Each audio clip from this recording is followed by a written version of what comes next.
ખબરોમાં બન્યા રહેવા માટે બેલ આઇકોન દબાવો અને એબીપી અસ્મિતાને સબસ્ક્રાઇબ કરો. યાત્રાધામ પાવાગઢ જે નવરાત્રીમાં દર્શનાર્થીઓ માટે રહેશે બંધ.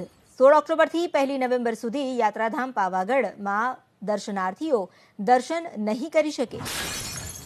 આગામી 16 ઓક્ટોબરથી 1 નવેમ્બર સુધી નવરાત્રી દરમિયાન જ્યાં માઈ ભક્તો મોટા ભાગે માતાજીના દર્શન માટે ઉમટી પડતા હોય છે, પરંતુ આ વખતે કોરોનાના આ સંકટના સમયને જોતા યાત્રાધામ પાવાગઢ મંદિર નવરાત્રી દરમિયાન બંધ રાખવામાં આવશે. મંદિર ટ્રસ્ટ દ્વારા આ મહત્વપૂર્ણ નિર્ણય લેવામાં આવ્યો છે.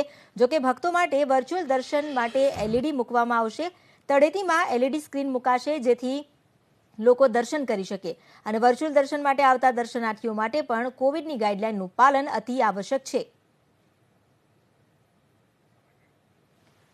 નવરાત્રી દરમિયાન ગુજરાતના શક્તિપીઠ ગણાતા શક્તિપીઠ ગણાતા પાવાગઢમાં પણ માઈ ભક્તોનો ધસારો થઈ જાય છે. જોકે આ વખતે કોરોનાનું આ સંક્રમણ વધુ ન ફેલાય અને સ્થિતિ વધુ વકરે નહીં તેને માટે મંદિર ટ્રસ્ટ દ્વારા આ મહત્વપૂર્ણ નિર્ણય કરવામાં આવ્યો છે. ભક્તો માટે જો કે વર્ચ્યુઅલ દર્શન માટેની વ્યવસ્થા કરવામાં આવશે. તળેટીમાં એક એલઈડી મૂકવામાં આવશે કે જેથી જો લોકો આવે તો ત્યાં તેઓ દર્શન કરી પરત ફરી શકે, પરંતુ મંદિર પરિસરમાં મંદિર સુધી કોઈને જવા નહીં દેવામાં આવે.